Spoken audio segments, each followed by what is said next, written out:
Hello, I'm Molly Caron, and I am happy to be sitting with Fiona York, who is an advocate for the unhoused and has helped organize tent cities in Oppenheimer Park, Strathcona, the Port of Vancouver, and Crab Park.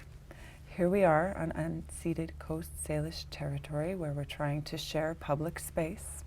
Fiona, let's have a little background on tent cities as you see it in Canada. Sure. So that's a pretty big question. Yeah. I think what I'd say first is that it is a Canada-wide phenomenon right now. It's BC-wide and it's Canada-wide, so we're seeing it all across the country. It is a really unusual, unique time, and I think it is the culmination of all the years and decades of neglect in terms of housing, poverty, income assistance, all of those things that are happening, the opioid crisis, all of those things that are happening simultaneously.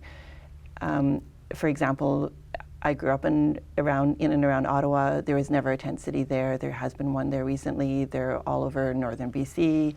They're on Bowen Island. They're, of course, we've heard a lot about the ones in Toronto and Victoria recently, but they're everywhere. They're places that you wouldn't imagine, like in really cold climates and up north. And it's just happening everywhere. So it is this phenomenon right now where they have been happening. And of course, in Vancouver, we know that there's been a series. My involvement started in 2018 with Oppenheimer Park, but even prior to that, of course, there were numerous other tent cities in the Lower Mainland outside of Vancouver, and in Oppenheimer Park just a few years prior to that, there was another long-standing tent city there. And remember Woodwards, of course. And Woodwards, which actually was the year that I moved to Vancouver, so that was 2002. So right. There's all this context, and then the one, several, there's the Sugar Mountain, the one during the Olympics. It's like whack-a-mole, but it's a terrible analogy, but there is, people are looking at land differently, and housing is too expensive. And the ongoing gentrification and the squeeze in the downtown east side, and homelessness, despite all of the promises and all the talk and all of the solutions being proposed, is increasing. So it's gone up with even the homelessness count, which is a pretty flawed system to look at numbers, but it's increased every year. And then with this year, the COVID.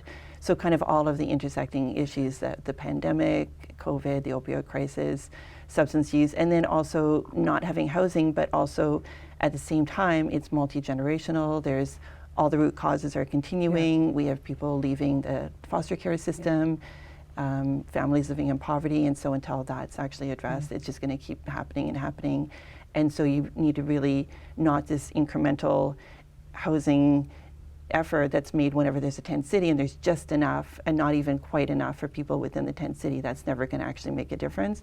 It has to be something that's really much larger, so like 10,000 units a year of low-income housing is really what's needed. That never happens. It's always like just enough for those that are most visible. It doesn't really address the waiting list, the one and the generations that are still coming. So or it's just not being addressed. We hear of temporary modular housing that it comes with a set of rules that people have to, can't have a guest, can't do certain things, can't bring something. And in the shelter system and in supportive housing, and I think we're having more and more of those conversations.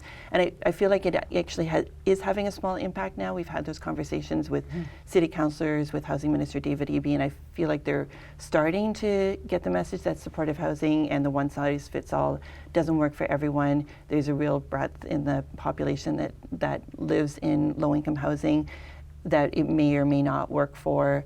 The program-based housing is what you're referring to as well, and modular housing. Of course, modular housing, often it's temporary, so that's also not going to work. Program-based housing, sometimes it's only a short period of time, like one of the buildings offered after Strathcona Park. It's actually a 12-month temporary program. So of course, how do you build a life on temporary? It's never gonna be enough until there's something that's really, really dramatic that's actually going to get a little bit ahead of the current situation. And it's a big puzzle. Visible. You've been inspired, obviously, because you've been involved, feet on the street, walking in and helping advocate for people. So what inspired you to do this? I guess it was a culmination of a lot of things. I've worked in nonprofit organizations and community organizations for like all of my working life, all my career. And then the last 10 years I've worked in the Downtown East Side, so I've worked at the Downtown East Side Women's Center, I've worked with a couple of the housing providers, so I've worked in sort of different fields, and then I started working with the Carnegie Community Action Project, which is much more of an advocacy activist group. But given with my context of having the previous years working in the downtown east side on sort of the other side, I was able to see all the critiques and criticisms of those systems and that kind of housing provision and the systemic issues. I could actually see them play out. And then when I hear people saying, like, you know, talking about all the issues with supportive housing and all the deaths that have happened and all of those things, then I'm like, that all makes sense now. I've actually seen kind of both sides of it. So partly that, and I think also a lot of it for me is people, like working with people. So everything that I've done is kind of working with people. So a lot of it, I think, is just making that connection, working with people on the front line. So even though I do the advocacy and I work and I have the meetings with like all the different stakeholders or different groups, but it's more about being able to do that frontline work and connecting in that way. So I've always kind of also like work with people individually a lot. So I think a lot of that, because making those connections and it makes it meaningful. It's meaningful, and So let's talk about the difference between what we see in the media, the messages we get about tent cities, and the actual mechanics of a tent city and what you experience. And what are we not seeing? I think that there's you really, need to tell us well, I think there's really powerful messaging that comes from places like BC Housing and, you know, the Minister of Housing's office, and they talk about things like the numbers and the housing that's offered. I think cyclically, from what I've seen in 2018, 19, and 2021, with the 10 cities, there's always this message that what's being offered is this safe housing, that shelters are safe, that there's like, you know, there's spaces that are available. So that's one of the things. There's many other messages too that come out about 10 cities and about housing, but one of the recurring ones that I'm fighting a lot right now is the message that, for example, everyone was housed from Strathcona Park, everyone was housed from Oppenheimer. Those were successes, when in fact many people, there's so many people who are no longer in that housing. Even from Strathcona Park, it's been 2 months, and I'd say 20% of people are no longer in that housing. So it's a pretty huge number. I've asked to get like statistics on what those numbers actually are. They say they want to check back in a year. I don't call that a success, but you still get the message. And any person that you just speak to about Strathcona, their immediate answer is like, oh, everyone got housing. They got great, you know, they got hotels. They got rooms in Surrey and far away. Or these program-based, the temporary, where it's for 12 months. I know someone who got evicted within the first week. People have been evicted in other periods of time. So it's not, the housing is not working. And I think that's a message we're sort of trying to get across. And there's a little bit of communication, a little bit of inroad around that. But the housing that's being offered is not working. Let's talk about the pattern a little bit. So every park that the tent city has come to, it starts out with such great intention, and you see a matriarchal circle. There's you know, at the beginning, there was Veronica, and there was no alcohol, there was a sacred fire. And then Strathcona Park specifically really got very full. And I heard a lot from the residents of Strathcona. They didn't feel safe, and this became a really big spectacle in media.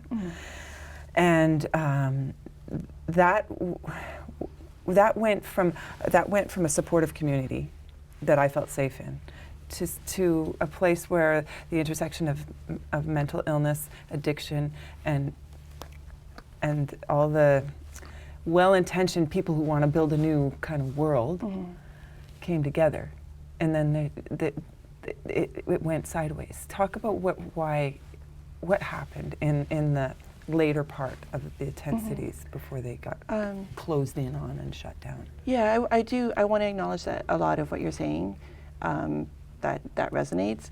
I would say at the beginning it wasn't alcohol-free. There was a sacred fire that was a little bit different. Later there was a community fire, and there was reasons for that, and that was maybe something that actually was more of a fit for the community at that time.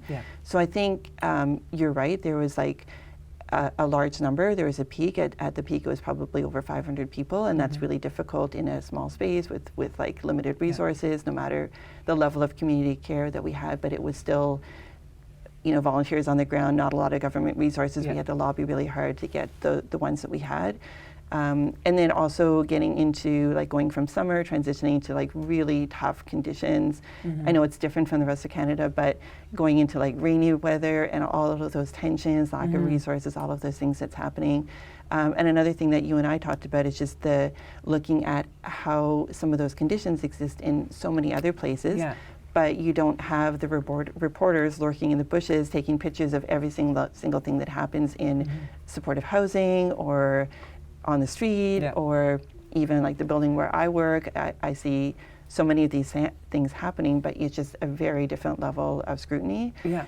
So it's out of sight, out of mind. Exactly. But when you're in a public park that's shared by everybody, that becomes more of a And I think that's also one of the things around homelessness itself is that everything is very public. Everything is very open. You don't really have a cover. Like you're doing things publicly in the open, and so people will see the substance use or whatever is happening. So there's no dignity. There's no dignity.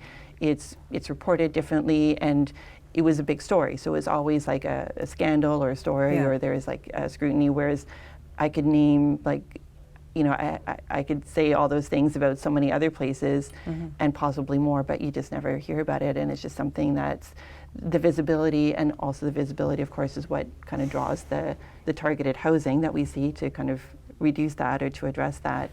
But you're not seeing the visibility of those issues. And I think it's also that messaging I talked about with BC Housing is that supportive housing is safe and shelters are safe and all of those things which are really important kind of mainstream messaging. But when you look really closely, those things may not all be true. No, they're not sustainable. And I meet a lot of people who are pushed out of those places because of the barriers and the rules. And there's no autonomy and a personhood in their room. There's no... it's or people who don't want to stay because they don't feel safe in those places. Or that's right. I just there's many people that I have met and continue to meet that didn't actually get housing from Strathcona. And one example was just last week, a couple came out of one of the newer shelters that just opened and like almost ran after me down the street and were like, "Get us out of here! This shelter is like, we don't feel safe. It's crowded. Where it's full of pests. Can you try to find something else for us?" Which is really difficult for me because I don't really have that. I don't have access to the housing that BC Housing or Carnegie Which has. But you must but that's the stories that I hear on the other side as well. And let's talk a bit quickly about the positive circle of volunteers that were also attracted to these tent cities and the community building that started there. And I actually, where can you find that now? It still exists. I think a lot of that community was really important. There's like over 200 volunteers when people left the parking lot outside Crab Park. It was a really amazing group and kind of like intersected a lot of sort of different activism groups and actions that were happening at that time. And skill sharing. And that's continued. And I like, we sort of grown with that same group of people. And I just saw them earlier today at the Secret Fire at Crab Park. And so many of that are now like me, or like branching into other areas of activism.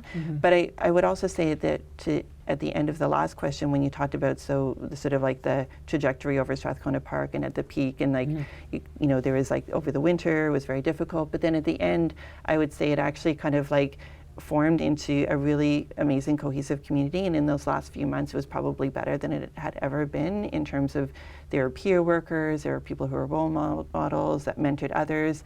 And what I kept seeing in the month, or even today, people who were at Strathcona Park, is a lot of them drop by Crab Park now and are like saying like, I miss it, I miss my friends, I miss getting up and having purpose to my day, I miss like going and seeing all my friends in the morning. And so people missed that community that you mentioned, and it did through that trajectory, it did exist very strongly at the end as well.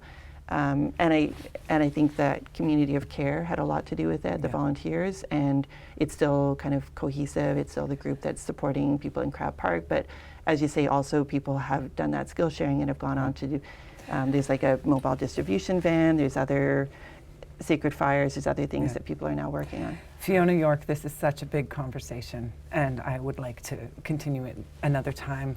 How can people reach you or the community of the tent city online? How can people be supportive, or how can they learn more? I can give my personal email. It's just FionaYork@gmail.com. It's really easy. Okay. We do post a lot on Friends of CCAP on Facebook. We don't really have a specific like Tent City website. Don't have an address. Or an address or an office. Yeah. In some ways, that's good because we're operate very independently. Less overhead. There's a lot of like social media. Yeah. Communities. We also often have fundraising or donation drives. Right. Most of that is posted online. Good. Good to know. Or maybe some of our viewers might have a great camping spot in an urban setting that they might have. Because I think urban camping is necessary because some people don't want to be in a house. Yeah, I think that's one of the conversations one had, of, yeah. And there's also even the whole story about RVs and Yes. not having a space for RV camping. That became Yeah. an issue at Strathcona because they were evicted at the same time as the park was, Right. and we're seeing that's becoming an So issue. you're bringing a voice and dignity and community, and you're continuing to be part of that community. Thank you, Fiona York, for being so astute and articulate on this topic that isn't going away. I'm Molly Caron with ICTV. Thank you for your attention. Get in touch. Thank you. Thank you. Welcome to the show. With me today is Jade Ho, and Jade is from the Vancouver Tenants Union, and welcome to the show. Yay, hi everybody. So what is the Vancouver Tenants Union and why was it formed? Yeah, so the Vancouver Tenants Union, we're a grassroots organization for tenants in Vancouver. And we were formed because we realized that within Vancouver, there are actually 50% of the people who are renters.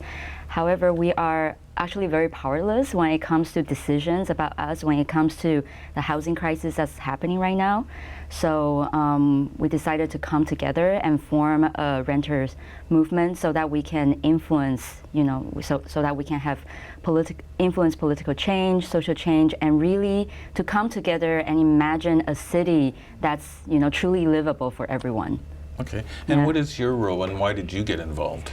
So right now I am one of the steering committee member at VTU. And sorry.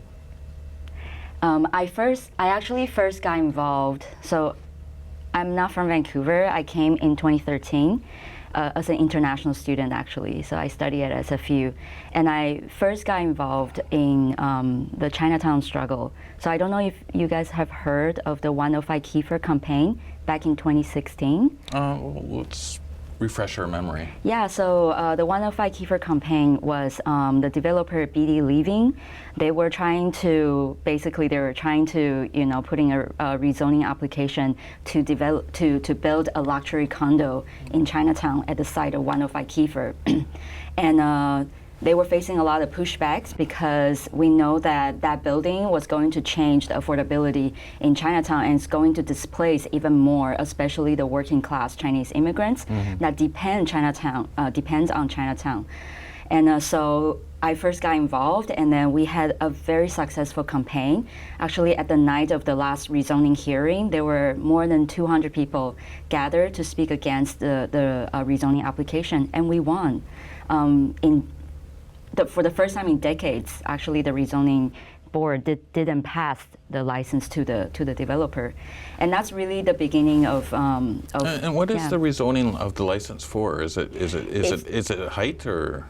Yes, they were asking for different things, but mainly it was the height. Okay. So like they wanted to first build. I don't really remember the details, but they wanted to first build like 30, something like 30 floors, but then no, and then they changed to. So it was all that process, right? But at the end of the day, we are really fighting for a tenant collective power to come together to be able to say, hey, you don't get to make decision without us because this place we are here. And how many members does the VTU have? So currently we have about more than 2,000 members. Okay. Yeah. And it's growing, I imagine. Yeah, I hope it's growing. Yeah. And is there other groups in other cities that are similar to VTU? Yes, definitely. There are many different actually tenant organizations around. Okay. Actually, just within BC, there is another tenant organizing group in Victoria, and also we have the BC Acorn. They do a lot of work, mainly in Burnaby. Right. And there's also the Red Braids. Okay. They have been doing a lot of eviction defense, and also I don't know if you guys have heard, but like in Toronto, there's some really exciting tenant organizing going on, especially with Parkdale, the neighborhood Parkdale, and a lot of other places. Okay, we'll talk a little bit about that. What's happening there? Yeah, so from what I have heard, or from what I have read and heard so far, is they were able to successfully organize a rent strike. Okay. And push back on their landlords, unfair increase on rents. And during the pandemic, they were also organizing, like mutual aid stuff, like food banks and stuff for the neighborhood. So there's some really cool stuff happening over there. Okay. Yeah. Let's talk a bit about how the organization functions. Mm-hmm. How do people get involved in the VTU? Yeah, so VTU, we strive to be a non-hierarchical, directly democratic union. Mm-hmm. So that means that our union is member-driven, Mm-hmm. and all the major decisions are all made by our general membership. Right. And really just, to come together and to learn what it's like to be in community together, and to, not only fight for what we need, but also build a community of care. And Mm-hmm. but within the union, so we do have different working groups, and we also have chapters, and we also have a steering committee. So the steering committee, we are just basically people who are, we love to say that we're just folks who execute the wishes of our membership, and making sure that membership's wishes and directions are being followed, and that we provide opportunity for visioning to really try to basically unite the whole union to go after the goal that we have set together.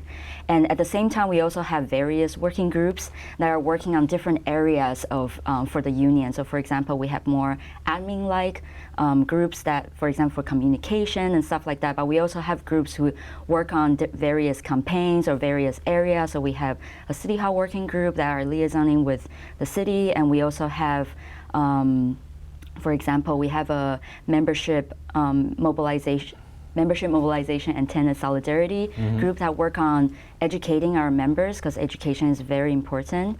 And on the other hand, we also have neighborhood chapters, Okay. which is our organizing structures. So neighborhood chapters are basically chapters that are based within specific neighborhood. So people in the neighborhood can come together and talk about what's happening in their neighborhood, because no one knows best but the people who live there, right? And no one knows best how they want to respond and how they want to build up their neighborhood but the people there. So we want to empower our members in that way too, and then to kind of build up this kind of organizing network so that we can be strong together. Right. Yeah. What about if somebody's going through an eviction? Do you help people Mm-hmm. resolve their eviction issues? So VTU right now, we are not a legal clinic, Right. so we don't have the resource and ability to help folks on the legal side of things, but we do have great partnership with other tenant advocacy organization, for example, like TRAC or CLASS, all this organization, they do provide really amazing and important legal advice and help. But on the side of the VTU, a lot of time we know that what happened with eviction is, we know that the issue that tenants are facing,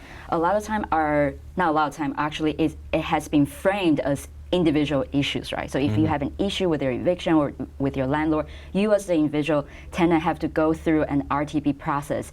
And a lot of time, the arbitration is ruled for the landlords. But if we really look at what's happening with, the housing crisis in Vancouver, we know that our issues are actually really connected.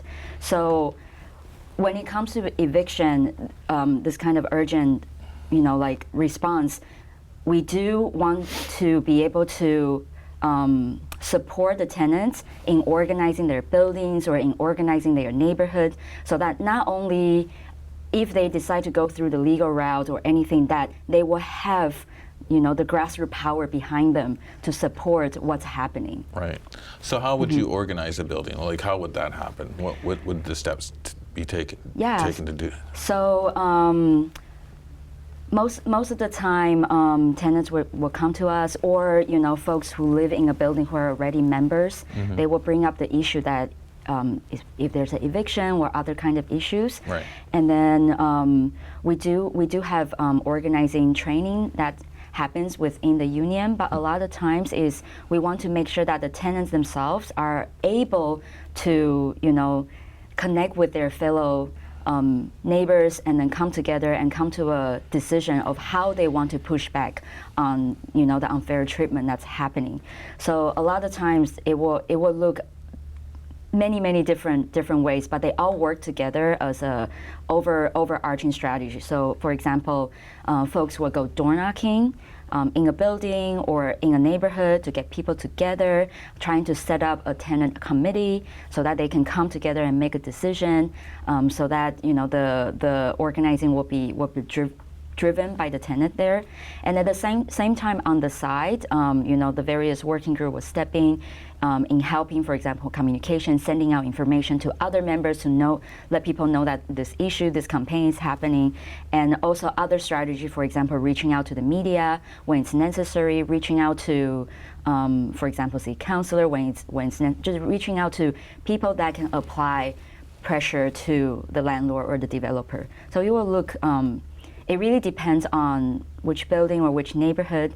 So for example, last summer, we had a really big campaign around Broadway, Carolina in Mount Pleasant. Okay. And at that time, it was also a really urgent campaign that we have a couple of very vulnerable tenants, immigrants, elders, who English is not their first language.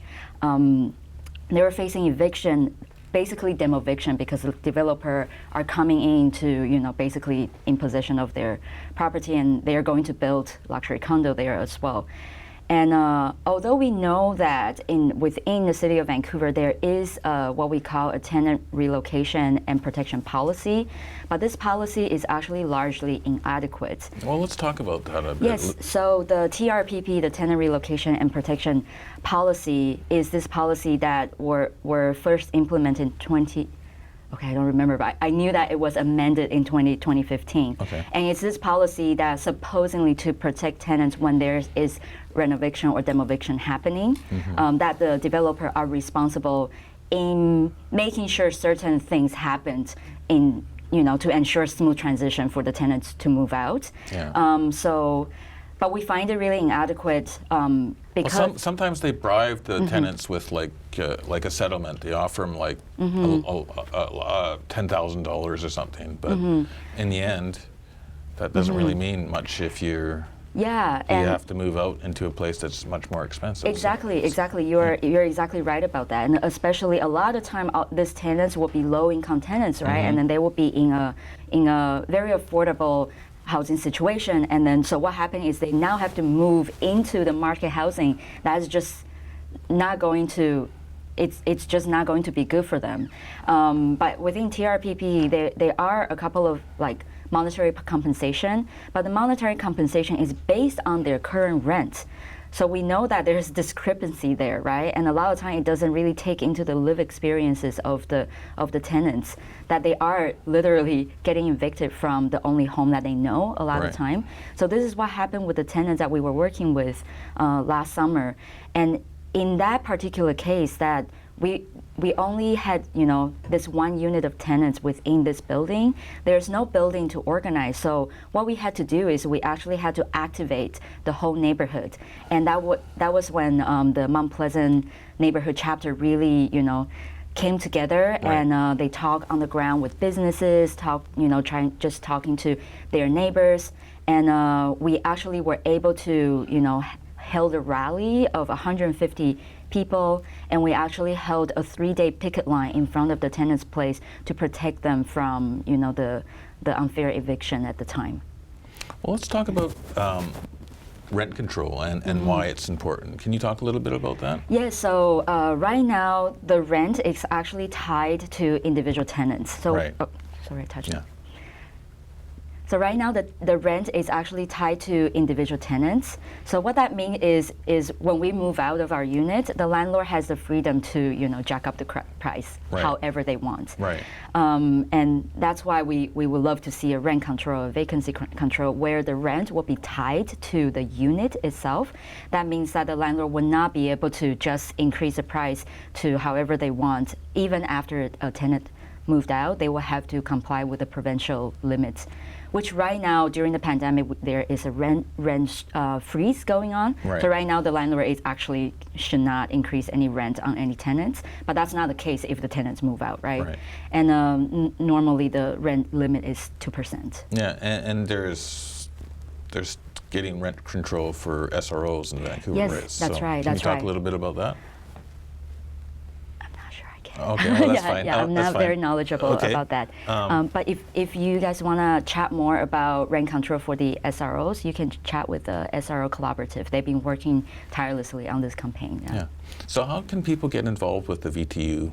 Yeah, they can. There's so many different ways, but it's really easy. The easiest way is just go to our website, Vancouver Tenants Union /join. Join as a member. Membership fee is about $1 a year.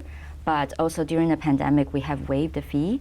And really, just like if you see something in your neighborhood that you just want to connect with your neighbors or whatever, just reach out, send us an email, follow us on social media. Really, just reach out. Like it's as simple as that. Yeah. Well, I want to thank you very much for being here. I guess we ran out of time, so thank you. It went fast. Yes. Thank you for being here. Of course. Thank you for having me. Great. Yeah. And thank you for watching.